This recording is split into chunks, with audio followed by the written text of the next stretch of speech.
The last week of February 2000, Rajouri sector of Jammu and Kashmir. A thick sheet of snow covered the mountains.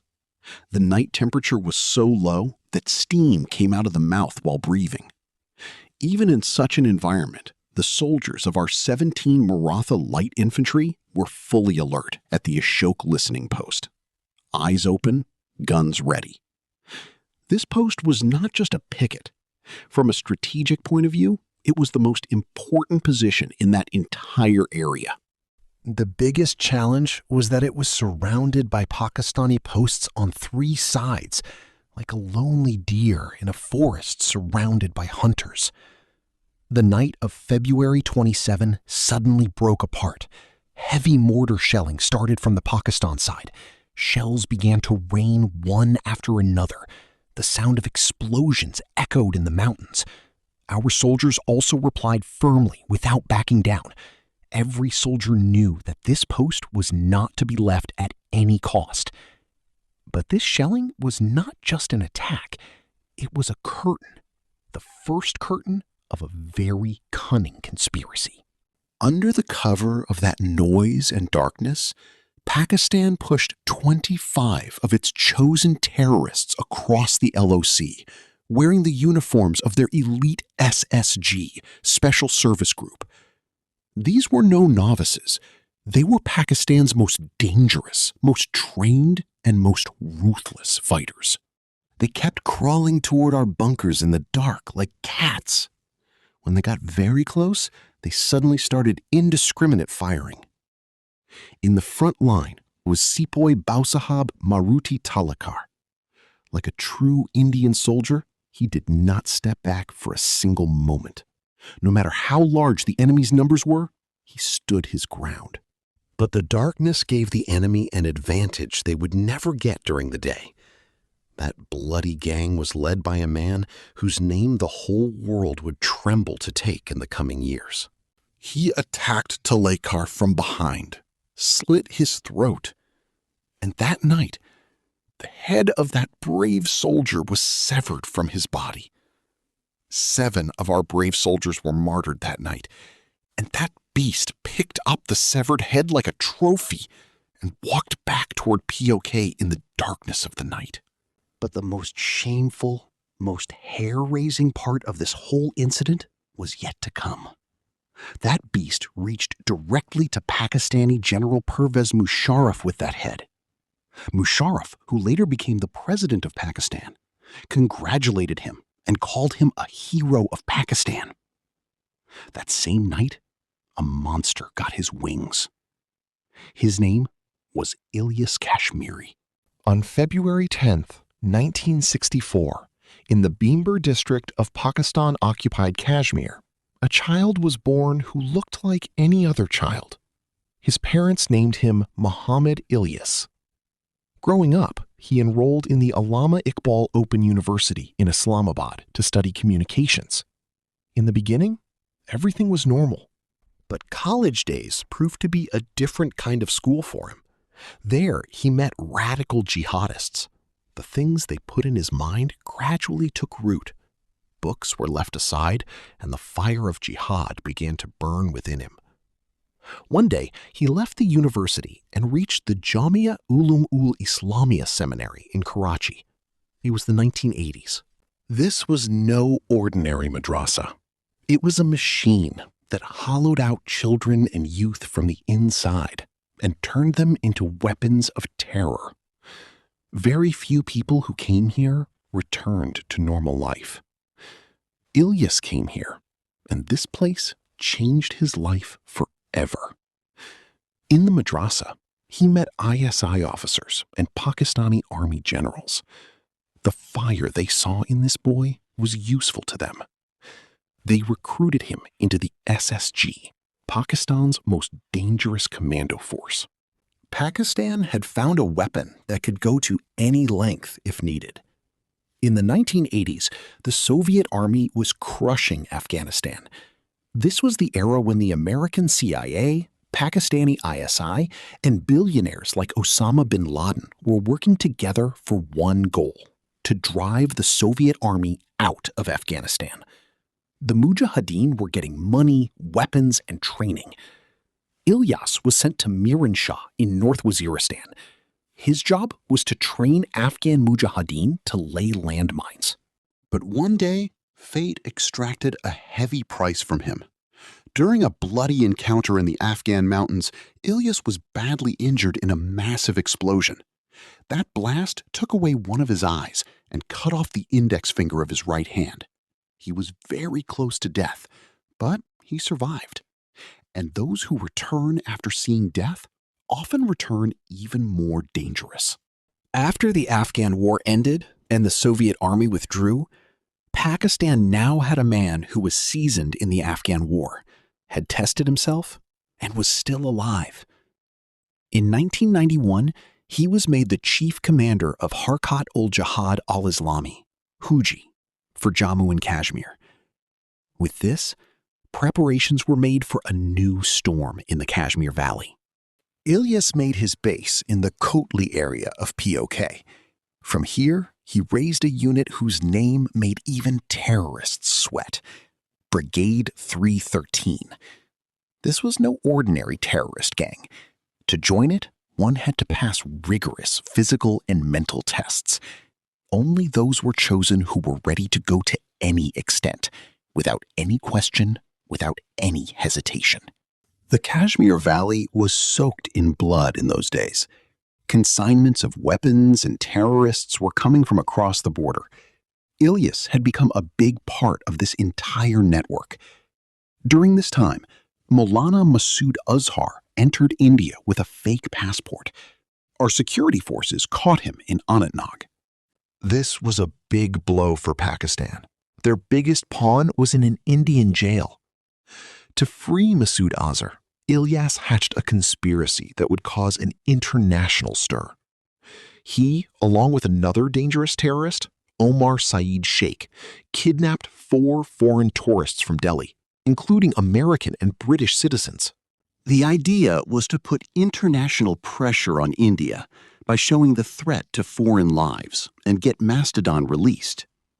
These hostages were kept hidden in a secret house in a densely populated area of Saharanpur, Uttar Pradesh. But Ilyas forgot one thing. He had messed with India. The UPSTF and the Delhi Police Special Cell worked day and night. They gathered intelligence, wove a web, and one day raided that safe house. Bullets were fired from both sides. Omar Saeed Sheikh was injured, fell, and was arrested. All foreign hostages were rescued safely. Not even a scratch came to them. Ilyas was there that day, but he escaped like smoke in the dark. 1995. Ilyas once again crossed the border and entered the Poonch area of Kashmir. This time, he had another dangerous companion with him, Nasrullah Mansoor Langrail. But this time, luck did not favor him. During a routine check at a Poonch checkpost, the soldiers grew suspicious of these two. When identified, the army was stunned. These two were no ordinary infiltrators. The Indian army nabbed both of them. Ilyas was put in a high-security jail. He remained behind bars for about 2 years. But then, what should not have happened, happened. With the collusion of some corrupt officials inside the jail, Ilyas escaped one day. This was a very painful and shameful moment for India. Langriel is still in jail today, but Ilyas reached Pakistan. The welcome he received from the ISI and terrorist leaders there was no less than that of a king who had won a war. In the world of terrorists, he had now become a living legend. September 11th, 2001. Al-Qaeda flew 2 planes into America's World Trade Center. Thousands were killed. World politics changed forever. America gave a clear ultimatum to Pakistan. You are either with us or with the enemy. To save his seat, Musharraf announced his support for America. Pakistan was now an ally of America in the war on terror. This decision made Ilyas furious. He felt the Pakistani army had sold out jihad. He rejected every pressure from the ISI. In 2002, when the ISI told him to shut down Brigade 313 and join Jaish-e-Mohammed, he flatly refused. In December 2003, he did something that perhaps no one had imagined. He plotted to blow up his own master, General Pervez Musharraf, with a bomb. The attack failed. The Pakistani army caught him. 4 years. 4 long, dark years he spent in a Pakistani jail. He endured torture and loneliness. When he came out in 2007, he was an even more dangerous person. In 2007, an incident occurred in Islamabad that shook the foundations of Pakistan. Just 2 kilometers from the National Assembly, 2 radical brothers, Abdul Aziz and Abdul Rashid Ghazi, had turned the Lal Masjid into a fortress of terrorists. Thousands of brainwashed students from the madrasas attached to the mosque were given the shape of an army. They created havoc in Islamabad in the name of implementing Sharia law. They kidnapped Chinese citizens and threatened to throw acid on women. China was enraged. Pressure mounted on Pakistan. In July 2007, the Pakistani army launched Operation Silence on its own mosque in its own capital. Abdul Aziz was caught trying to escape wearing a burqa. Ghazi was killed by bullets. More than 100 people were killed. This incident completely awakened the sleeping demon within Ilyas. He openly declared jihad against the Pakistan government. Now he was not a pawn of the ISI. He had become a close associate of Osama bin Laden and was soon declared the global commander of Al-Qaeda. Brigade 313 was now more powerful than ever. Radicals from Lashkar-e-Taiba, Jaish-e-Mohammed, and Lashkar-e-Jhangvi joined him.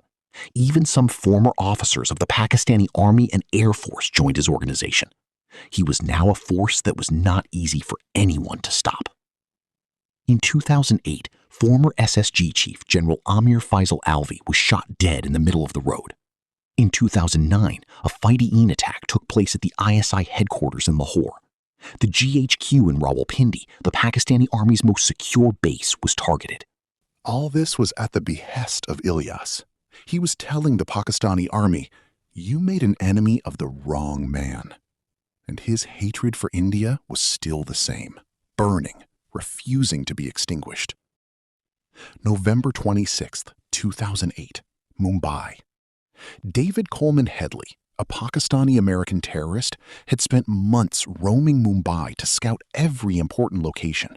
Taj Hotel, Nariman House, CST Station. He measured everything. But Headley was not just a pawn of Lashkar. When Headley was caught by the FBI, he made a shocking revelation. He immediately recognized the voice giving instructions to the terrorists on the phone during 26/11. The man sitting in the control room in Karachi, inciting Lashkar terrorists to fire bullets, was Ilyas Kashmiri. He was also behind the German bakery bomb blast in Pune in February 2010. In 2009, he planned an attack on the office of a Danish newspaper, Project Mickey Mouse. Sitting in a tent in Waziristan, he told Headley in detail how the heads of the editor and cartoonist should be cut off and thrown out of the windows onto the street, and all this should be recorded on camera. He wanted to turn death into a horror show for the whole world to see and tremble. The FBI and European intelligence agencies caught Headley and his associate Tahawar Rana just in time. Europe narrowly escaped a major bloodbath. In December 2009, the CIA's most secret location in Afghanistan, Camp Chapman, was targeted by a suicide bomber. 7 senior CIA officers were killed. The investigation again pointed to one name: Ilyas Kashmiri. Now, in the eyes of America, he was an enemy equal to, or even more active and dangerous than, Osama. In August 2010, the U.S. State Department declared him a global terrorist and put a $5 million reward on his head. He was number 4 on Pakistan's own most wanted list. In jihadi circles, it was openly being said, he is the next Osama of Al-Qaeda. May 2, 2011, Abbottabad. U.S. Navy SEAL helicopters crossed the Pakistan border in the dark of night. Osama bin Laden was killed in his bedroom in a white compound. Pakistan was stripped bare before the whole world. America's anger was at its peak. Immediately after the elimination of Osama, the CIA chief placed a list of 5 high-value targets before the ISI. The warning was clear. Catch them, or we will come in again. The first name on the list was Ilyas Kashmiri. June 2011. Ilyas was on the run. He was constantly changing locations and disguises. Fleeing from Khyber Pakhtunkhwa, he was coming toward the Wana area of South Waziristan. But he did not know that CIA satellites in the sky and Predator drones hovering among the clouds were recording his every move. ISI ground informants were also now giving his location to the Americans to save their own lives. June 3, 2011, night. In the Laman village of the Gwakwa area of South Waziristan, there was a deserted apple orchard. In the middle of that orchard was a mud and brick house. Ilyas was sitting in that house with 8 of his companions, drinking tea and strategizing for the next attacks. It was 1:15 a.m. There was silence all around. But above that silence, death was hovering in the clouds. In the CIA control room in Virginia, 9 heat signatures were clearly visible on an operator's screen via thermal imaging. 9 bodies sitting, unaware. The operator pressed a button. 4 Hellfire missiles. In the blink of an eye, first the orchard burned, then the house. The sound of explosions tore through the night. A terrible cloud of fire and smoke rose. When the smoke cleared, where the house once stood, there was only rubble and ash. Ilyas Kashmiri and his 8 companions were turned to dust. His body was never found in that Taliban-controlled area. No picture ever came out. But a few hours later, the Huji spokesperson and then Al-Qaeda officially accepted Maulana Ilyas Kashmiri has been martyred in an American drone attack. The man who had severed the head of an Indian soldier, who had helped bathe the streets of Mumbai in blood, who had taken the lives of CIA officers, who had conspired for massacres in Europe, and who had tried to make the whole world tremble with the terror of his jihad. He finally turned to ash that night in an apple orchard in Waziristan. The character of Major Iqbal in the film Vishwarupam is inspired by the life of this beast. Some stories are told only so that we remember how much darkness there is in the world, and also that to erase that darkness, our soldiers stand on those mountains every night, in the cold, in the dark, without any noise. Jai Hind, Jai Bharat.